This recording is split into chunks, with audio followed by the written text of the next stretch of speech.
All right. So here we are with Mindfully Gay in Sandy, Utah, in our studio.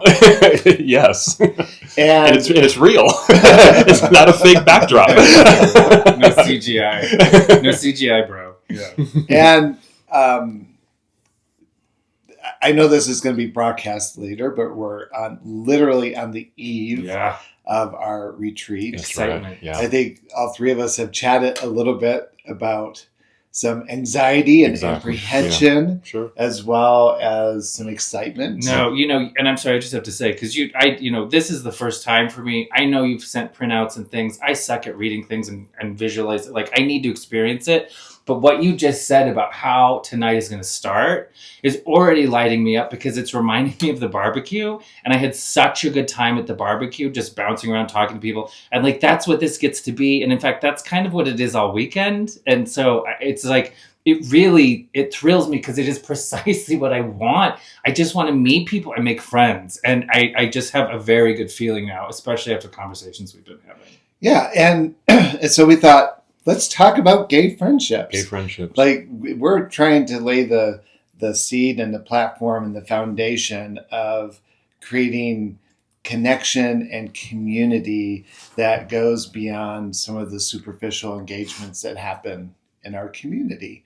And tonight's retreat is going to be an example of that, as well as our other activities. But when we were exploring this topic, I was thinking, right, the substance, like what does it take in 2024 to open our hearts and our minds and our template, if you will, to engaging other men in friendship and connectedness? How the hell do you do it? Yeah. That's really the thing. It is. And I'm being drawn back in time. I'm trying to think, when did I start developing friendships with other gay men? I came out to myself pretty early. So I just kind of kept it to myself, like, okay, I'm gay, but I kept it to myself. And so I went to Catholic school. There's probably one person I told in high school, and it was a girl who I knew who would be okay with it. And so she was the only person that knew in high school. And then I got to college, and I still wasn't out. I came out in college. But a lot of my friends were still, they were straight as far as I knew. And some were guys, some were girls. I think I met maybe 2 gay people that were kind of, I guess, my friends in college. But a lot of my friends were straight. Yeah. And I guess my point is, well, just what you just said, like, well, how do you meet gay people?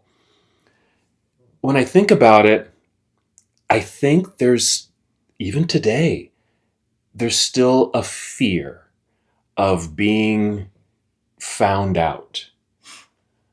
Meaning, let's say I meet somebody and I presume that they're straight. I presume that they're straight, a guy. And so I feel like I've got to put on this thing. Right, because your attempt at, you would never be able to have a friendship with that person if you weren't. Exactly. He might be like, fuck it, I don't want this fag friend, or whatever. Exactly. That's in my head all the time. I know exactly, right? And so I put up my masks and the thing, the face, the body, and the voice even. I have to, I change all that not to be found out. And they're, I don't know their perceptions around gay people. They could be gay. I don't know. Right? But it's just very interesting that I'll do that in just kind of in these casual situations, unless I know I'm going into a group where there's going to be gay people, like a gay bar or this gay retreat that we're doing. Then I know that my guards are much, lower. So it's kind of interesting. Just kind of out in the world and how I present myself, as opposed to knowing I'm in a situation that other gay people are there, like gay pride or gay, just I know that there's going to be gay presence. And so wait, I have to say something. So definitely 2 things. So one, the difference between the new person you're meeting and the way you approach that, and then going into a group of gays and knowing how we're going to feel in that group of gays. That's exactly what we're hosting this weekend, that type of place and that comfort of walking into. You don't have to have apprehensions about being gay. And what I'm thinking about in that situation, when it's a straight dude at the gym that's coming up to me and we're talking or whatever, I'm always immediately thinking, oh, this person won't like gay people. This person won't like me if I'm gay. If he thinks I'm gay. But that just relates back to me still being ashamed about being fucking gay. But isn't it nice that at least we can come together in this retreat format and we can drop the fucking shame about being a gay because we're together being gay and it's great.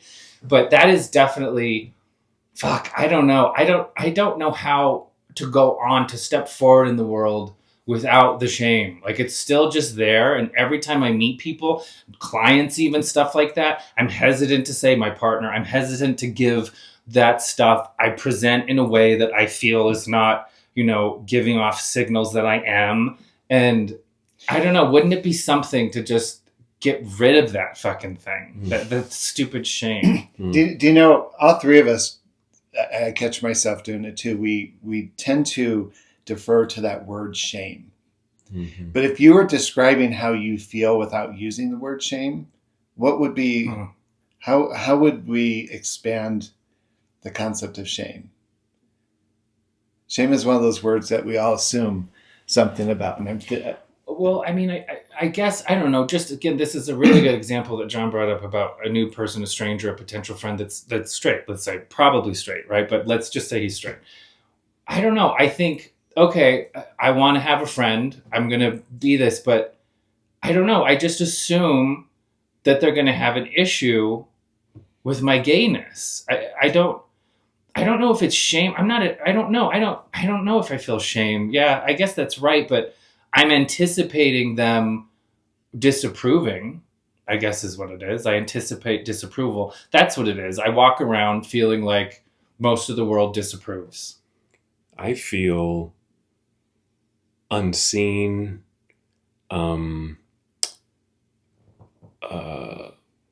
invalidated. I feel scared.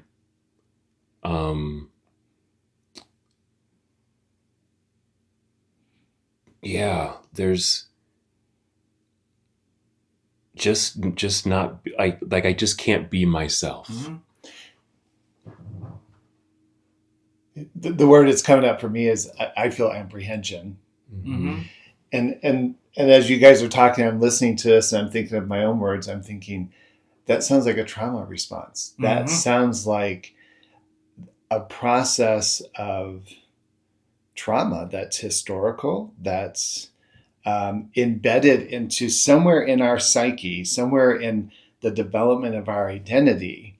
We've incorporated that historical homophobia in a way that it's reflective. Like it's a they call it when you hit your knee. It's a reflex to.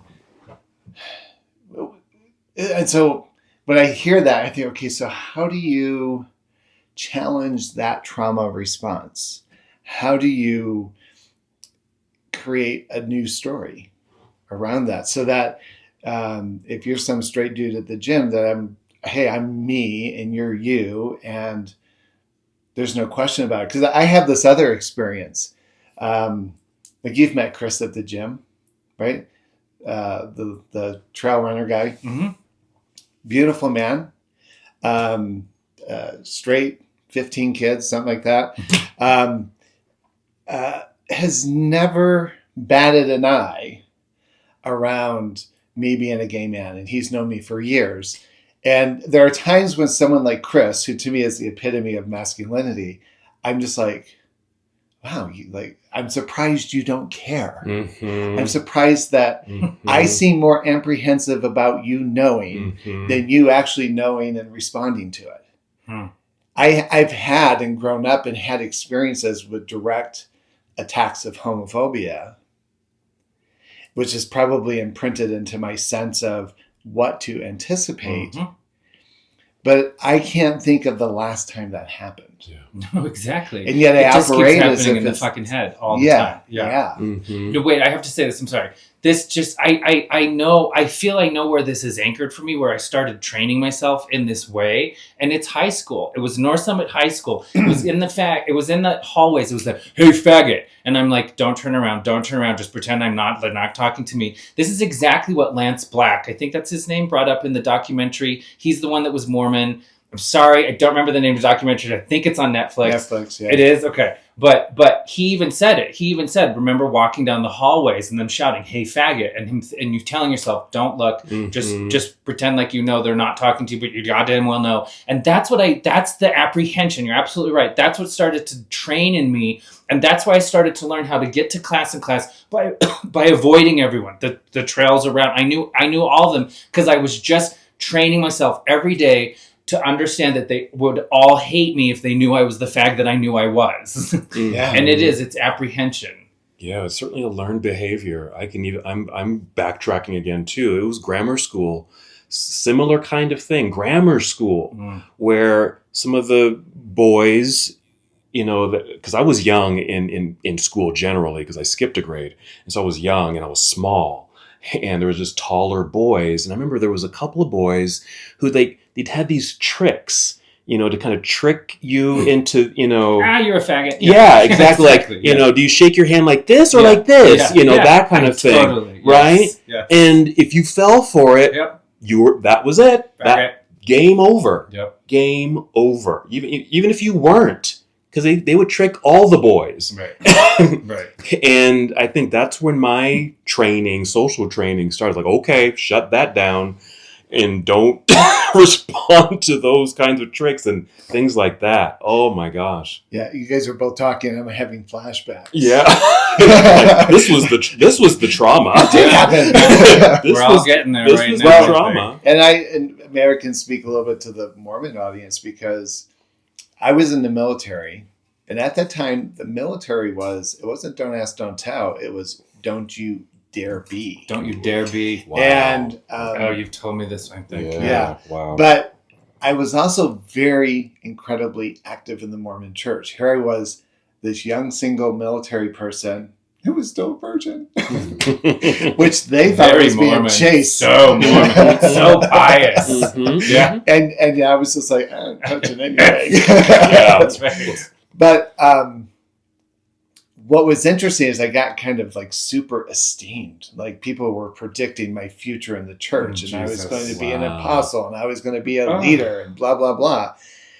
But every time they would kind of drape me with these accolades of spiritual wonderment, in the back of my mind, I was like, if you only knew, if you only knew what I'm jerking off to, right? If you only knew how sinful I am. And it's interesting.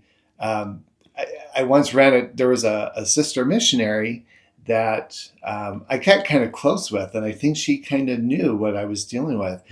And so her way of helping me was to give me the Boyd K. Packer pamphlet for young men only. Jesus. And that was just the scathing editorial around the problems of being gay. Wow. And it literally put me in a suicidal spin. Oh, wow. But it was always that narrative, if you only knew. Mm-hmm. And I don't know. Here's what I would like to think. But I also know that I think in most cases, like Pride counseling has always been set up to be a visible counseling place for gay and lesbian people to feel welcome, LGBTQ folks. And for a long time, I only served queer folk. And then I started getting straight people calling me because gay friends were saying, you should go see this guy. And initially my response was, do you know what I do? You know who I am. Do you know? Do you know? No, Right. do If you you know? only Yeah. do you know? Yeah, right. And the response was, well, do you see straight people? And I'm like, Wow. Yeah. I was like, wow, they want to talk to a gay guy. Right. And so in most cases, I'm pretty transparent in my life. Like at the gym, I don't hesitate to incorporate language about my life, my partner, who I am, how I am. Yeah. but I know that if we're in Price, Utah, I know if we're in, not that there's a problem with Price, Utah, but I know that there are places that I might perceive as being more conservative that I will tone it down a tiny bit. Dial it back. Yeah. Which is our programming. Yeah, that's our programming.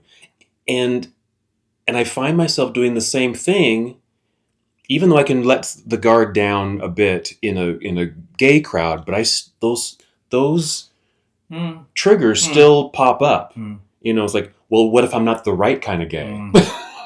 Yeah. It's like, okay, I'm gay and there's other gay people here, but what if I'm not the right kind and they don't like me because of what I happen to like and I don't fit into the cliques? So isn't that something? We're taking this, we've all been branded. We've all had this happen to us with straight people in the way that we perceive that they're going to hate us. And we're carrying it on into our gay lives. We're carrying it on into that. And so you brought up an example of an individual that, had a lot of female friends, and he's gay. And you asked him about gay friends. And it's like, I don't, how do I do that? How do I do that? Yeah. Through the apps. That's how I have to do it. Like, that's how a lot of people think they can do it. That's the only, and that's abysmal. That's the connections don't happen there.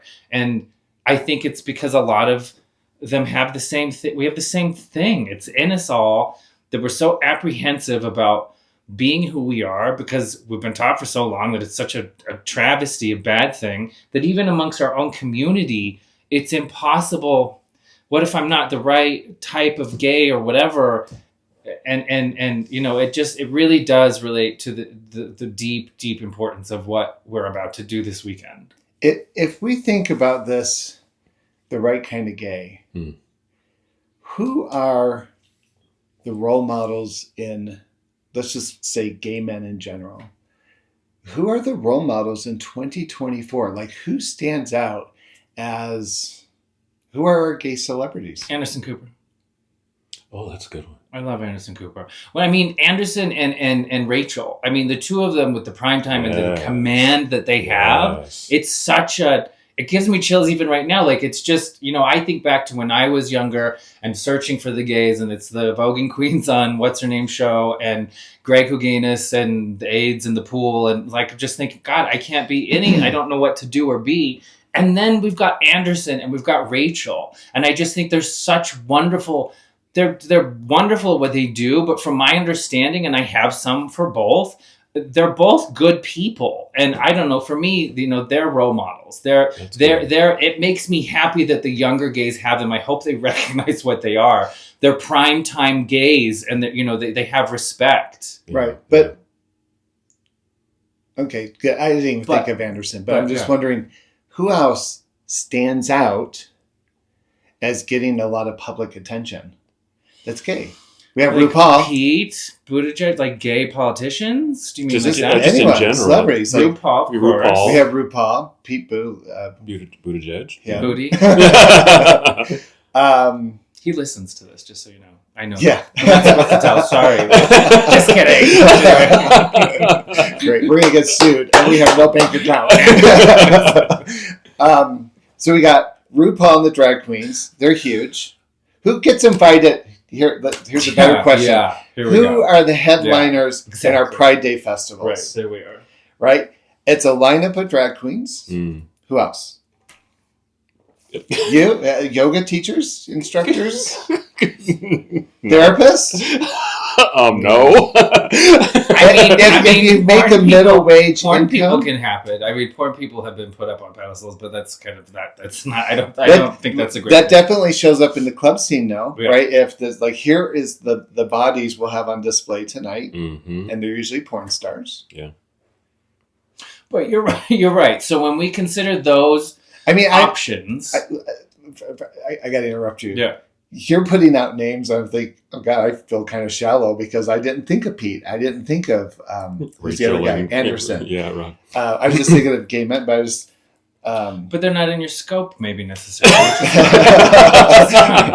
Watch the news, Jerry. We're going to cut this. They're not on Netflix. Right.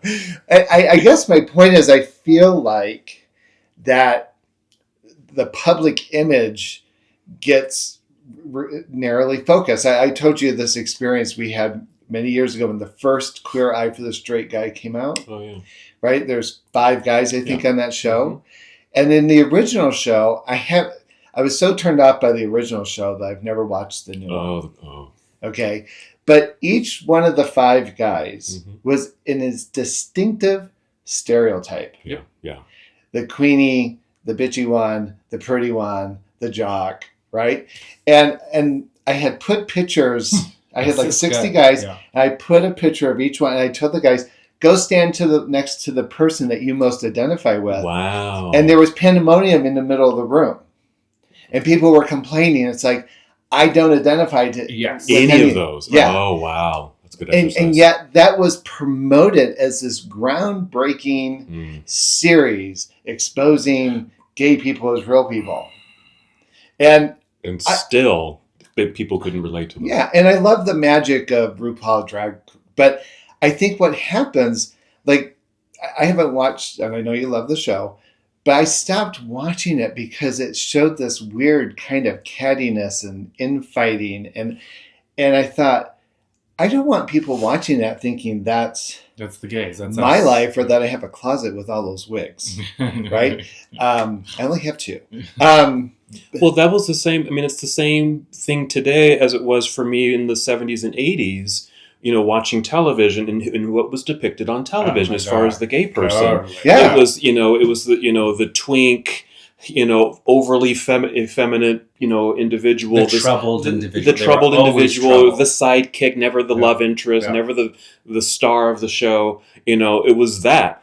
And I didn't relate to those folks either. It's the same today. And if the show was remotely progressive, the character would get AIDS and die. So it would be a horrible something tragic would happen to them. Who was it? Cole just brought this up about Lost in Space? Yeah. And remember how Dr. Smith. Dr. Smith. And Dr. Smith would grab a little child and hold in front. Oh, kill him! I'm so scared. Yeah. Like that was it. Think about then. Like of course, when you see that as an example of what the world understands a gay person to be, why on earth would you ever want to be gay? But you don't get to choose when you know that from 3 years old that you are. Right. And you grow up and it really fucks you up. So this is all interesting, right? We're looking at how we've come to see ourselves. The topic is gay friendships. Yeah. Right. And to me, it's always a question I tend to ask a lot of clients is, who's your gay tribe? Who are the people you hang out with? And it's interesting, or is it surprising? In my case, I talk to a lot of gay men who just don't have camaraderie with other gay men. Mm-hmm. Or I will often have this experience where I'll have a gay client come in and they're just like, every problem in the world is because of the existence of gay men. Like, gay men just make me crazy, and I'm just so tired of this. And like, what happens is we pathologize and demonize gay identity as the cause of all our angst. Yeah. And I always just tell people, say, it's interesting. I've never had a heterosexual straight person come in and blame heterosexuality for their problems. Mm-hmm. Right. And I think we see this in other communities that have dealt with stereotypes and been marginalized. But we're talking specifically about, I just feel like, and again, I think Mindfully Gay is an invitation to kind of shift that cultural paradigm. Like, how do we get to meet people? Sexuality is great, but how do we move beyond seeing each other as objects and moving into this place of community? I like Cole's concept of tribalism. I love that too. Because I think that's a beautiful way of thinking about it. We are a tribe. We are an energy. We are the medicine people for society. I mean, could you imagine Salt Lake City without gay people? I mean, the temples would look awful. Right. I'm thinking about, what we're doing in Mindfully Gay and the development of our social groups, and just have these different outings and opportunities for people to get together. Because when I think about my personal experience, especially as I've gotten older, maybe probably my late 30s until present, I know I'll be able to relate to people, gay or straight or otherwise, when I meet people in situations that I enjoy, like working out, baking, nutrition, yoga. And so I can relate commonalities. Just those commonalities, and I can talk to anybody, and if they happen to be gay, cool, and then we can broaden that perspective and broaden the relationship even. And so with like the opportunities that we're sharing, game night, hey, I like games. I'll probably meet other people who like games, cooking, baking, hiking. I think that might be one avenue when I'm thinking about, well, how do people meet other gay people? Well, do the things or go to the events or go do the things that you love that other people are doing, and you'll probably be able to relate on that thing for sure. Right? No, I mean, think about the game, game night that's in the daytime, but whatever. So game day night that we had, and I'm thinking about that crew. There were some queens, there were some older couples, there was a rough and tumble gay that couldn't really talk. We had the full gamut. Yeah. And we playing stupid games, being stupid together, and the walls break down. And we just start like, they want to be a part of this. Mm-hmm. They want to be a part of that energy. Yeah. And you're right. It's a common, we all have common interests. We just need to get together and focus on those, and not just about fucking or being objectified or whatever it is. Right. Well, in every event, right, we'll say, okay, we're going to play games from 3 to 6. But about 90 minutes into it, now we're just talking. We're just talking. Like people are like the hiking thing. I'm glad it wasn't a vigorous hike, because it's interesting. People were just like chatting and carrying on, and people were walking kind of slow because they were busy engaging with each other. Yeah. And most of them had not even met each other until that event. But exactly.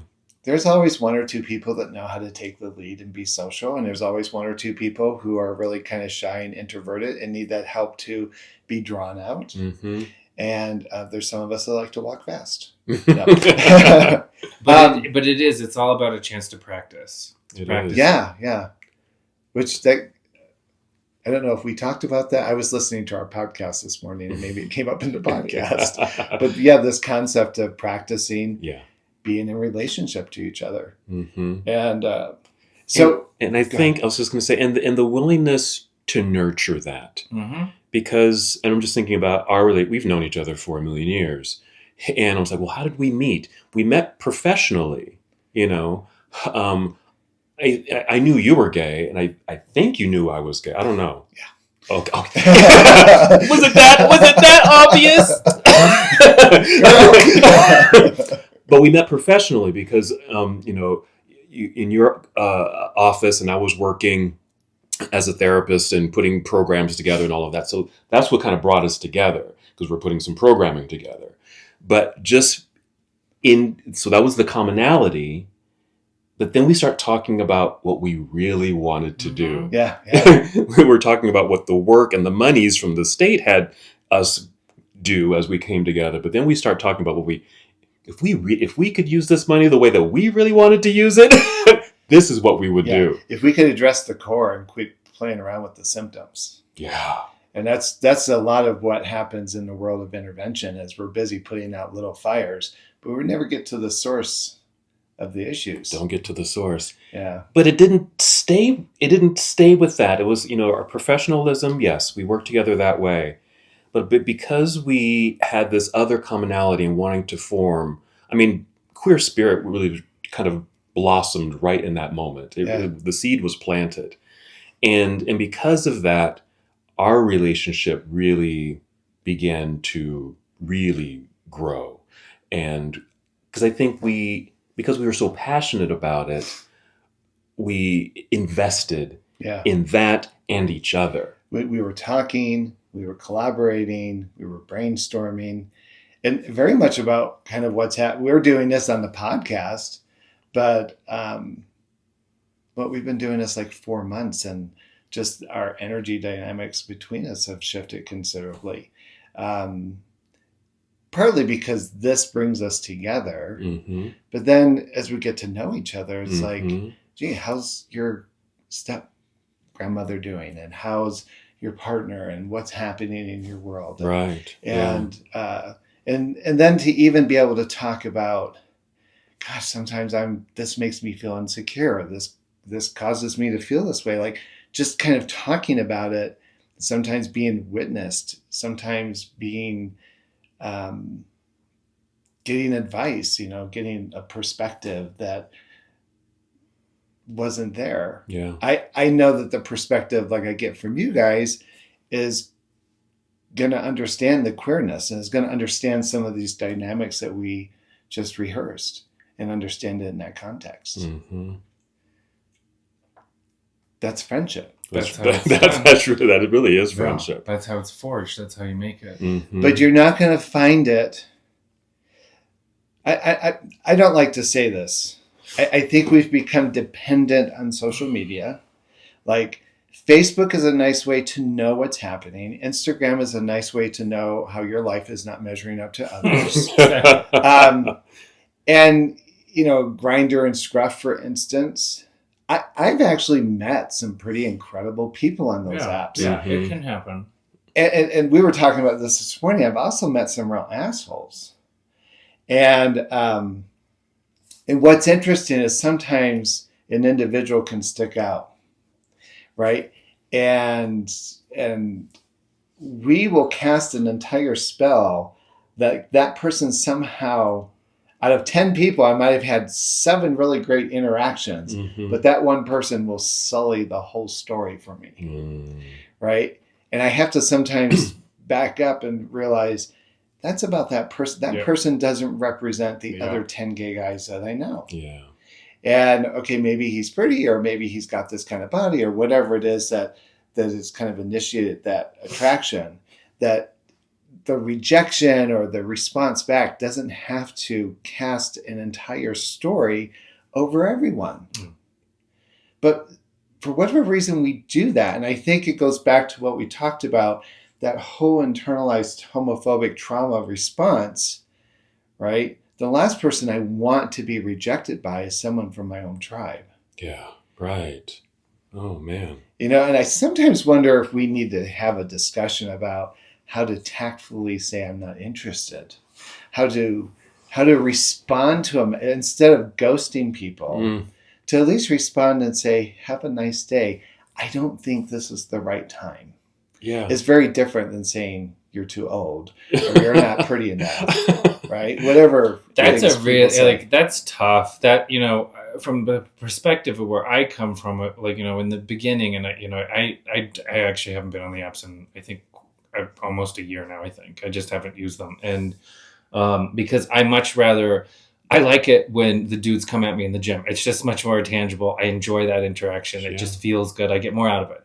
But I because of the porn and who we are and the celebrity we have, I always feel if someone reaches out to me to compliment what we do, I always engage and respond. I'm sure my gallery's open, my taint's everywhere, whatever. But I feel it's a sense of obligation, because it takes courage from that person to say I jerk off to you. You know what I mean? To give me that compliment. And so that's how I approach it. And I'm grateful for it. And my gallery's open, but then I can send the wrong message to that individual because they think it's go time. We're going to bang. And, I'm now the pictures start coming at me, and you're right. It's tough. How do you respectfully let that person know? And it's a bit more complicated with my positioning, because of how I would approach that, because of what I've done, because they've seen me have sex for years with, whatever. And I'm talking to them, and I'm being happy that they're talking to me, but I need to let them know that, we're not going to have sex, but I'm grateful that you're reaching out and we can be friends. And maybe it's that, but it is finding those tactful, polite human ways just of, to say no, because you have the right to say no. Yeah. And it's okay to say no. Yeah. And not have to have a reason why you're saying no necessarily. But I like what you said. He was like, well, thank you, but not right now, or I'm not sure this is the direction I want to go. And you just be respectful. Yeah. They're going to take it the way they're going to take Yeah. it. But if you're respectful and you're speaking from your heart and your sincerity, that's key. There's a person receiving your message. Yeah. They should be seen as a person and not an object. Like when we're on the apps talking to each other, what is a polite way to say, I'm not interested? But here's the problem. Does that come after galleries had been opened on both sides? Like, is that, you know what I mean? Like, yeah. Does that mean it's, okay, I can tell you from experience. It's certainly easier when someone's come at me and the gallery's not open, but maybe it's a whole pic or what the fuck. And I can see the profile, and that allows me to just say, not really my thing. I don't even know. I don't know, but it's a tough, when we've both opened galleries and one person realizes, not for me. Yeah, I would love you to teach me how to deal with that one in a tactful way, because I don't really know. I think what I've done in the past is beat around the bush, pun intended, I guess. I'm really, once the pics are open and I maybe realize, that's not going to happen. How's the weather? I don't know. I changed the topic. I don't know. This would be great. This would be great if we could figure this out. I don't know how to do it. Here's something that I've done, because I certainly use the apps, but in my profile, it says something like, say hi, I like to chat. Yeah. So there's really no indication there of wanting to hook up, or I'm not on the apps to hook up, and I really don't. And I kind of want to just get to know some people. So that's what's in my profile. And so I get the woofs and the likes and all of that. And open your gallery? Sure. And so we open the galleries, and there's a lot of sexting going back and forth. And they might say, hey, you want to get together? And I just say, no, thank you. Not looking. Or they'll ask, looking? It's like, no, I'm not looking. You know what? I'm sorry. I have done that. Actually, that is good. I have done that before. I'm just, I'm not looking right now. I'm just here to chat. You're absolutely right. Yeah. That is a way to do it. It is better to say, you're not looking, but I'm here to chat. Yeah. At least leave that part open so the individual is not full rejection, knowing that, okay, they're just here to talk and they're open to talking with me. That is a good idea, John. That is good. And the naked pictures have been swapped, and hey, you're sexy, you're hot, and all of that. That's part of the dialogue. But I'm just here to chat, and this has been fun. This has been fun, exchanging pictures. That's right. And that's the extent. For me, that's the extent of where that's going to go. If they're local, because sometimes they're not local, but if they're local, if I'm going to meet with them, maybe it's, hey, come to a yoga class. Hey, let's go get some coffee. Hey, let's, it might be that, because I want to get to know them that way before we might be hopping in the bed. Yeah. Yeah. I end up, I like to try to have a diversity of conversation going. So it's not uncommon that I bring up mindfully gay or what do you like to do for fun? I like to try to get some conversation going. And if it's somebody that I'm not interested in connecting with, I'll just kind of gear the conversation around some of the other talking points. And what I will typically say is, and it's usually true, is, my schedule's not really open, or my availability is not, I'll just, and those are actually very true statements for me. Legit, yeah. I think that's typically how I've handled it. Mm-hmm. I don't like ghosting people. And a lot of times, if I just know somebody's not going to be a match just based off of what I see, I just kind of block them ahead of time. Yeah. So that there doesn't have to be that moment. But I'm always mindful. And I know I sometimes will catch myself in a situation thinking, I know this person really wants to get together, and I'm just not sure that I want to or have the availability. And I'm trying to figure out, how do I communicate in such a way that I'm preserving their sense of identity, their sense of self-esteem. Yeah. Which is, I think there's a lot of I'm one of them. I think there's a lot of fragile people on those sites. I hate getting ghosted. And I think if we can put ourselves in that situation, knowing that I don't like to be ghosted, so how would I treat someone else? Yeah, this etiquette idea. Just etiquette and just, communication. And I keep thinking about, come to these events so you can practice how to communicate and talk and have, and say yes and say no and ask questions. And you can do the same. You can do it on the apps too. It's a great way to practice. And so if you don't like being ghosted, and you need to, and the tables are turned, how are you then respectful in declining or saying no? And, with that balance of, you don't want to, kick them in their ego, right? Like, hey, this has been fun. That was, thanks for the banter. The pictures were great, but I don't think this is, going to work for me right now. Yeah. And call it a day. Just so it's just not just this cutoff. Like, what the heck happened? It's true, because it's, think about it, the majority of people are already coming into it with issues, given what we all just discussed, what we all went through growing up, high school, whatever.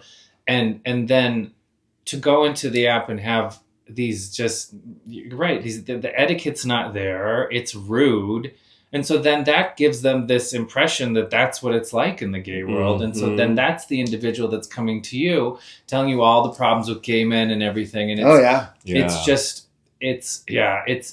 just entirely relates back to what we're doing here and the importance of it. 100 years ago, I had this contract with the city where it used to be that guys who got picked up for cruising got sent to sex offender programs. Oh my God. And I went to the courts and I said, totally different issues. And if you feel like there needs to be some kind of diversion, and we created this great program called Healthy Self-Expressions. People would come, and what I do, I created group situations where I'd have 6 or 8 guys who are all busted for cruising. Now they had to sit and talk to each other, and they had the same kind of experience that we're having. And a lot of them made friends with each other. Right. I lost my point. So the idea was that we get together without the pretense of sex, or oh shit! I just lost my point. Another edit. It'll come back. Well, we created that program.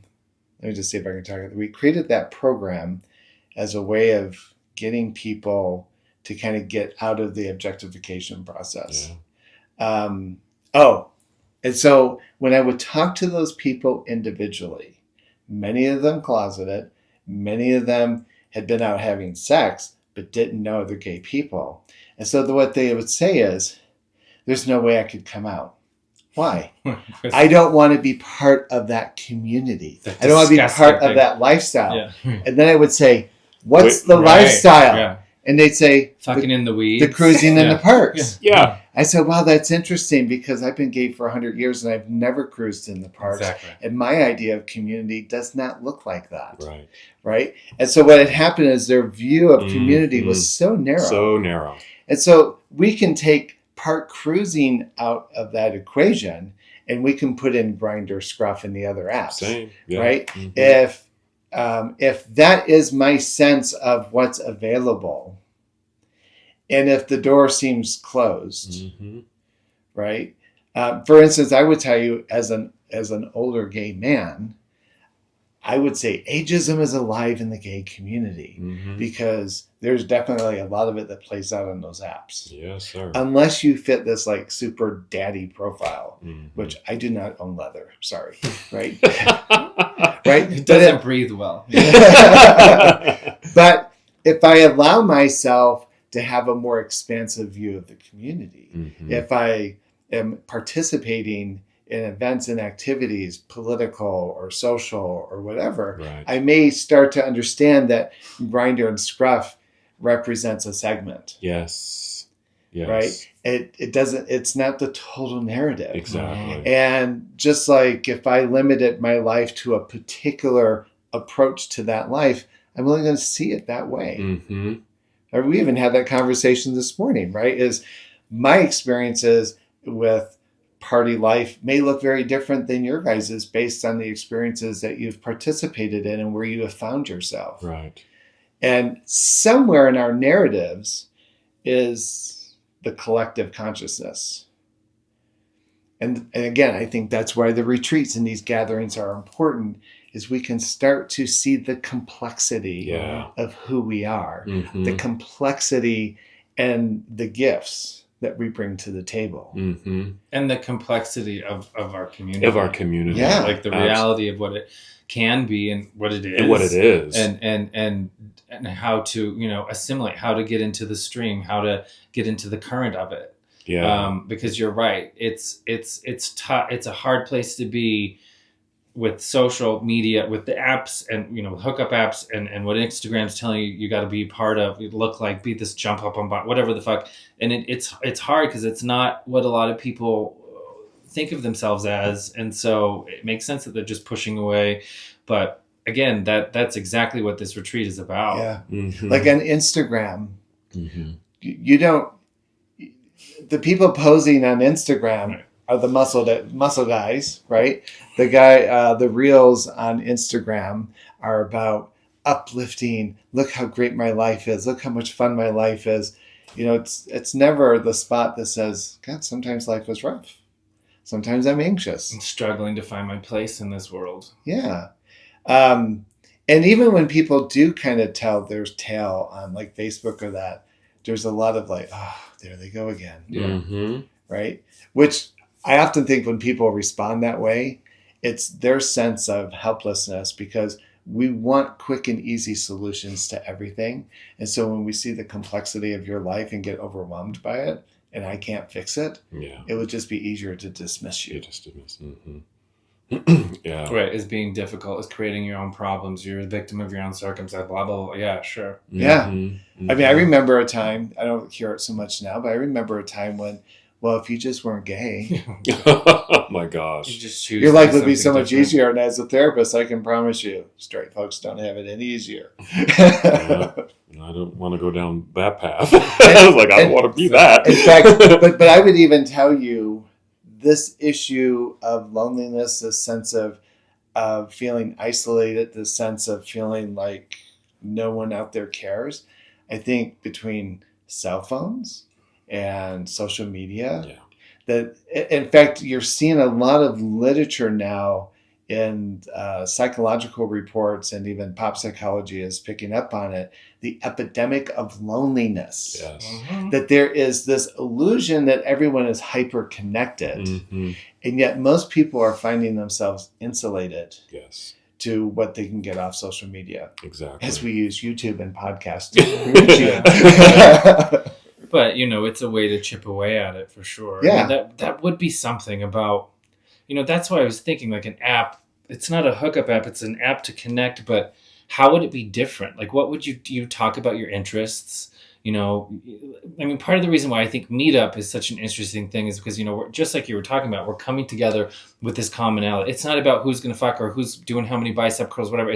We're coming together to play a game, or we're coming together to knit, or whatever it is. And I wonder, I just feel that there's a market in the gay community for an app that is more targeted. It's not about butthole pictures and everything. It's about, who are you? What do you like to do? What are you struggling with? Let's talk about, maybe, you can go into chat rooms where you can connect with someone that has a similar struggle, and you can just start to have a conversation like that. Yeah. Right. It would be something, and you could have, as someone that might be afraid to be vulnerable and open up, maybe it's easier to do that in app format, in text. I mean, something that came up in pandemic that really rose high is therapy through, I even started, I think, with a couple therapists because my mother passed in April and I needed something. And so I did a bit of work with, some therapists, and it was nice to have someone checking in, concerned about how I was feeling that day. Right. Yeah.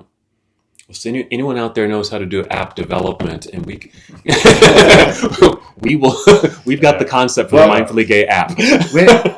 What did they use? Oh, home teaching. We could have gay home teaching. Jesus, Relief Society. I thought about. Last night I was thinking about the stuff we're doing. It's like Relief Society for us gays, but yeah, sure. Well, we'll make it glamorous.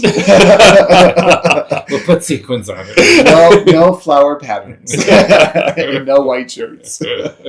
Oh man! Here's your gay lesson for today. A lot of people may not know home teaching, but it used to be Mormon a program in the references, Mormon church where two gay Mormons. Two closeted gents, right?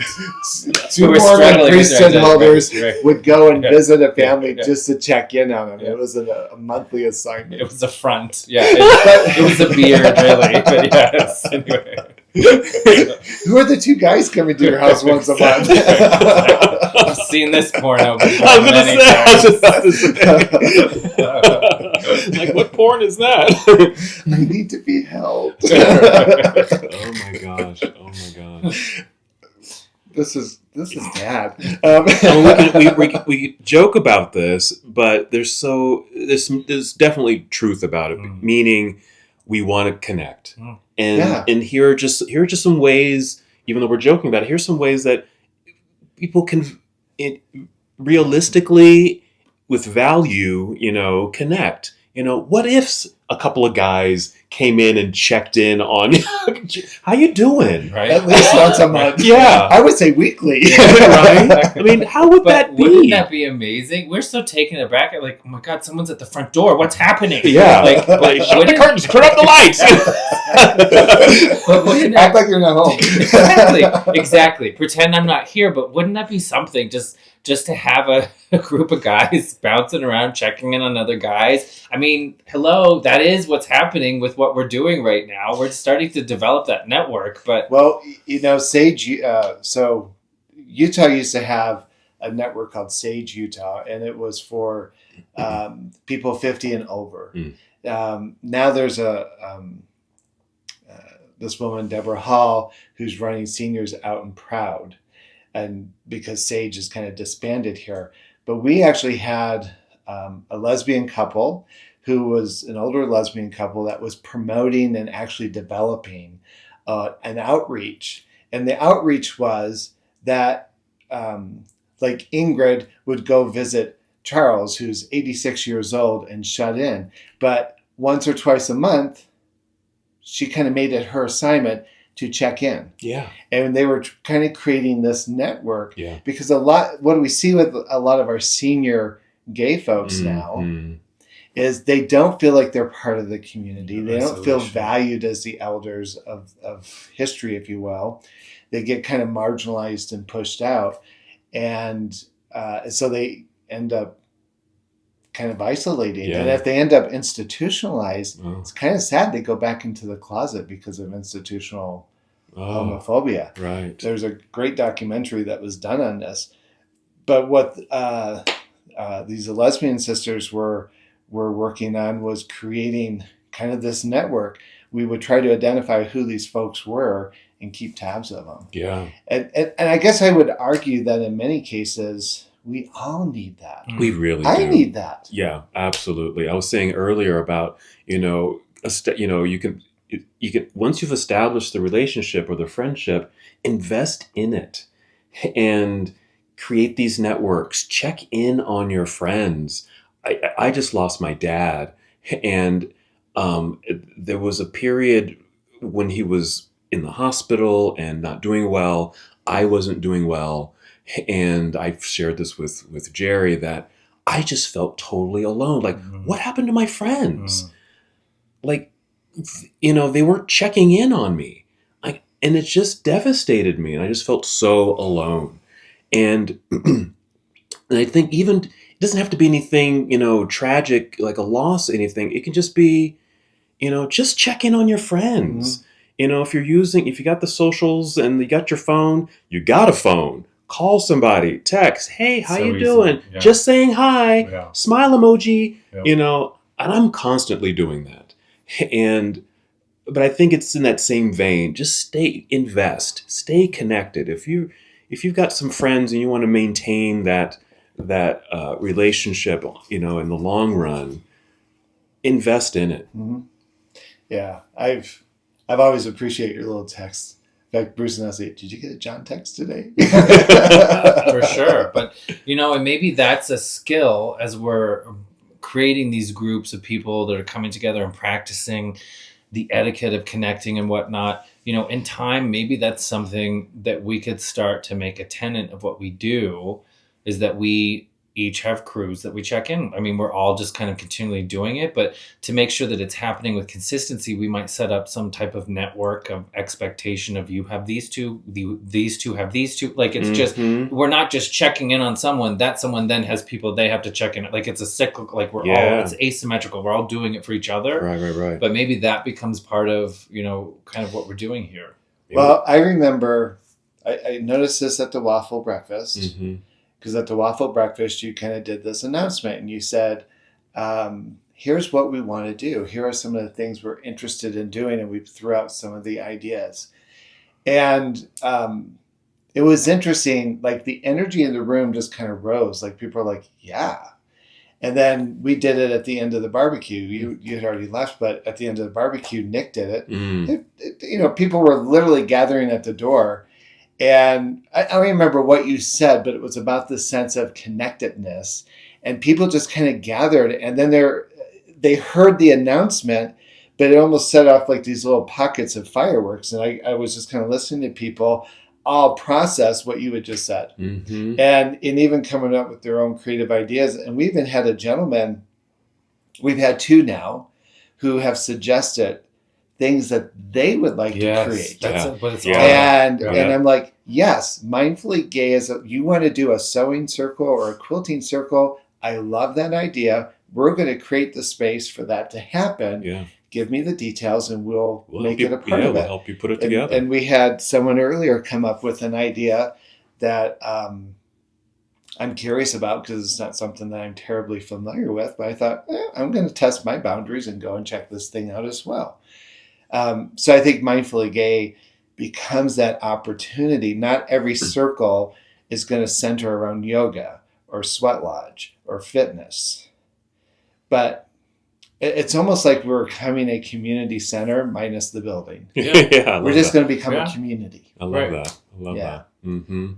I'm excited for knitting or sewing or whatever it's going to be. I really want to do it. It's like, I can't wait. I think the idea was quilting. Okay. I'm down. Yeah. Sewing would be fun too. I mean, there's just some things that I know personally that I want to try, and getting the initiative just to do it myself, it just isn't there. But if there was other people that are wanting to do it, and like, oh yeah, more importantly, like one of a participant in our group, whatever, that has some expertise that wants to share it, like for sure, and bring it and contribute. Yeah, this is that laying the brick in the foundation of what we're building. Like everyone has perspective and gifts, and we can all come together and share them, and it just makes it a really powerful, exciting place to be. And that's how that's how you make gay friends. That is. But you guys show up. You can't just go to your therapist's office and bitch and complain there's nothing there and then not show up.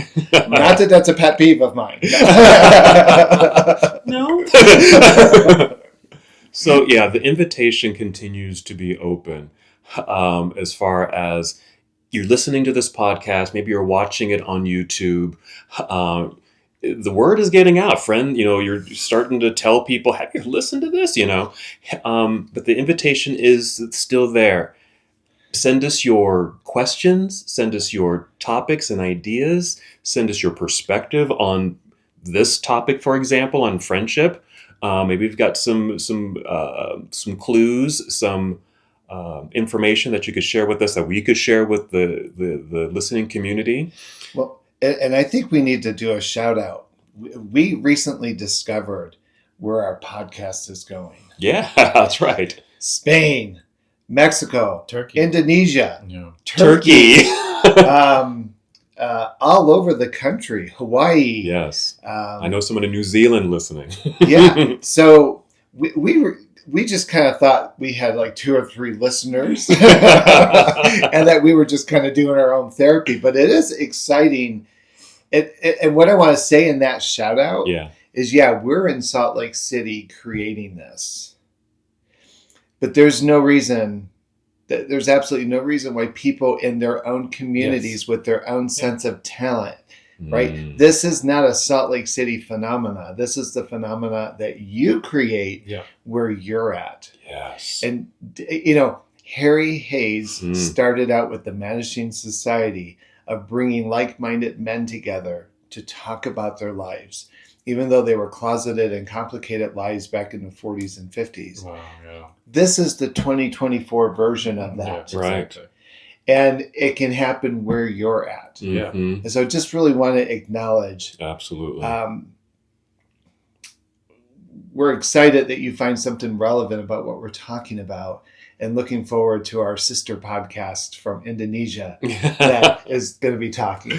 But if I can also, the perspective of people that are all over the place, and certainly in a place like Turkey, that might be more repressive about, gay presence or gay life, it would be so wonderful from anyone listening, regardless of where you are, but to tell us what you want from your gay community center. Like, that would just be such an interesting thing to hear from someone in Barcelona, from people with just, we're here, I'm in this place, I know what I went through and the trauma I've got here, and I know what I need. I think I'm getting a better understanding of what I need from my gay community. We're building it together, but it's the contribution, it's the ideas that come that really just make it exciting, that really just make it, like you're saying, like, there's things I want to try and do, but I'm hesitant. But then when someone recommends it and they take the lead, of course I'm going to jump on and be a part of something like that. And I just feel like now that we have, and it's going to continue to grow, absolutely, but the more people we have listening, the better opportunity we have to just really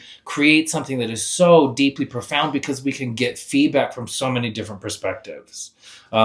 We were just talking about something about the retreat, something that was written about the retreat. And you were saying that you maybe hadn't looked at it from my perspective, where I'm coming from it. And it's just the change in which, and the importance of doing that, of just understanding things from different perspectives is all. And I think because we have so many people listening from all over the place, it would just be so glorious to hear from them, contributions from them. Yeah. And we're truly sharing and spreading the magic and this power that we really have, as gay and queer people.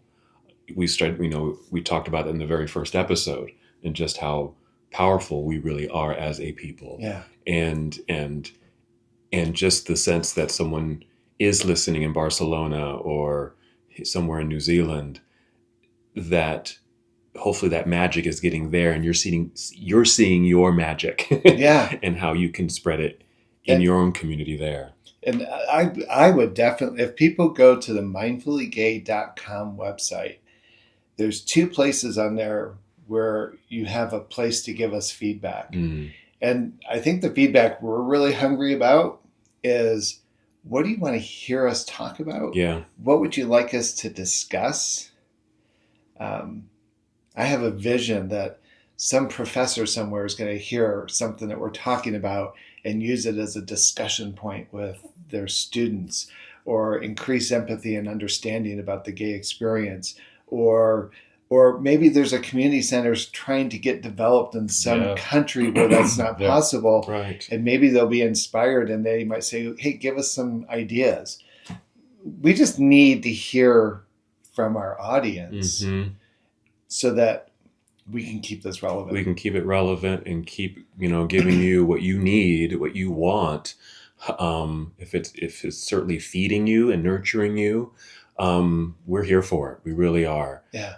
So send us your emails. Go to the website, mindfullygay.com. There's places there to send in your comments and ideas, and look at the events. If you happen to be in the Salt Lake City area, see the events, the free events that we have available for you to practice making gay friends and interacting in that way.